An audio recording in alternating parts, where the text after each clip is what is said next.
বাড়ি বাড়ি দেওয়া হয়েছে জলের লাইন, কিন্তু দীর্ঘ 1 বছর ধরে তারা জলের পরিষেবা পান না। এই গরমের মধ্যেই তীব্র জলকষ্টে ভুগছে শতাধিক পরিবার। স্থানীয় পঞ্চায়েত থেকে শুরু করে বিধায়ককে জানিয়ে কোনো লাভ হয়নি। এইবার জল সরবরাহ কেন্দ্রের সামনে বিক্ষোভ দেখাতে শুরু করলো একাধিক মহিলা।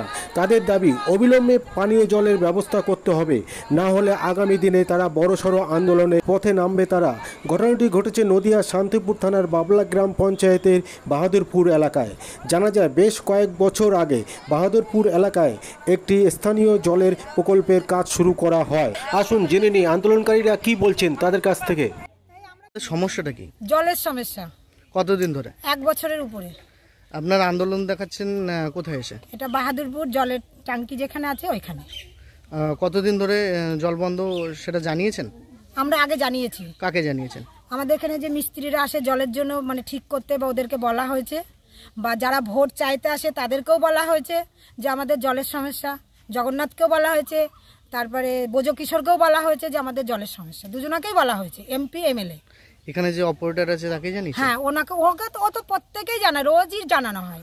কোন এলাকায় জল বন্ধ? আপনাদের বাড়ি কোথায়? আমাদের হচ্ছে দক্ষিণ পাড়া, মোল্লাবাইয়ের দক্ষিণ পাড়া স্কুল পাড়া। আর তোমাদের বাড়ি কোনটা? তোমাদেরটা স্কুল পাড়া, দক্ষিণ পাড়া।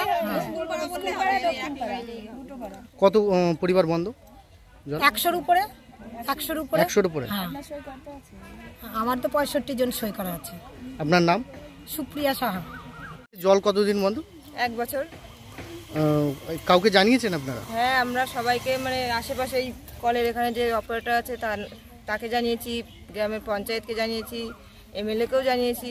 কেউ কোনো মানে সহযোগিতা করে না। সবাই বলে ওপরে জানাও, ওপরে জানাও। এই 1 বছর জল বন্ধ, আপনারা জল খান কোথা থেকে? যাদের জল আসে, মানে আমাদের দক্ষিণ পাড়াটা তো আসেই না। এবার অন্যান্য দিকে যেখানে আসে সেখান থেকে জল টেনে নিয়ে এসে খেতে হয়, ব্যবহার। কত দূর থেকে টেনে নিয়ে যান?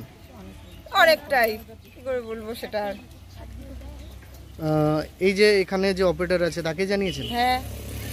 সে কি বলেছে? সে বলে ওপরে জানাতে, উপর মহলে জানাতে। আমার হাতে কিছু নেই। এই আন্দোলন দেখাচ্ছেন কোথায়? এটা বাহাদুরপুর জল ট্যাঙ্কির কাছে, জল ট্যাঙ্কি। আপনার নাম? সুপ্রিতা বিশ্বাস। এটা চেঁচান,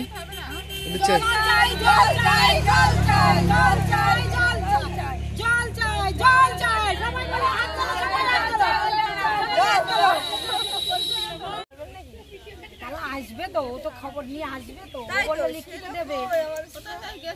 ও সাইকেল নিয়ে গেছে। আপনাদের কি সমস্যা হচ্ছে? আমাদের জলের সমস্যা। কতদিন ধরে? 1 বছর। কল দিয়ে অবধি আমাদের কলে জল পড়ে না। জল পড়েই না? দিয়েছে শো শুধু। এখানকার অপারেটরকে জানিয়েছেন? হ্যাঁ, এখানে উনি তো আমাদের বাড়ি দিকে প্রায়ই যায়, বলা হয়, বলে আমার কিছু করার নেই। উনি কাদেরকে জানাতে বলেছে? বলেছে ওপরে জানাতে। এই যে এখন এত প্রচন্ড গরমের মধ্যে আপনাদের জলের সমস্যা, জল টেনে আনতে হয়। আবার তাদের বাড়িতে তারা স্নানের জল, গরু বাছুর ধোয়ানো সব জল টেনে, যদি থাকে জল তবে পায়, না হলে পায় না। না হলে পায় না, ঘুরে আসতে হয়। এই যে এত খরার মধ্যে আপনাদের জলের সমস্যা, কোনো নেতাকে জানিয়েছেন? হ্যাঁ, গ্রামের পঞ্চায়েতকে জানানো হয়েছে, এমপিকে জানানো হয়েছে। এমএলএমপি জেনে কিছু বলেনি আপনাদেরকে? দেখবো, সমস্যা ঠিক হয়ে যাবে বলেছে, ঠিক হয়ে যাবে। কতগুলো পরিবার এই সমস্যায় রয়েছে আপনাদের? তাও 100টা। মানে পাশের পাড়াতেই পড়ে, আমাদের পাড়াতে। কোন পাড়া এটা? কোন গ্রাম? এটা মোল্লাবের স্কুল পাড়া। স্কুল পাড়া, প্রায় 100টা পরিবার। হ্যাঁ। আপনার নাম? ললিতা বিশ্বাস।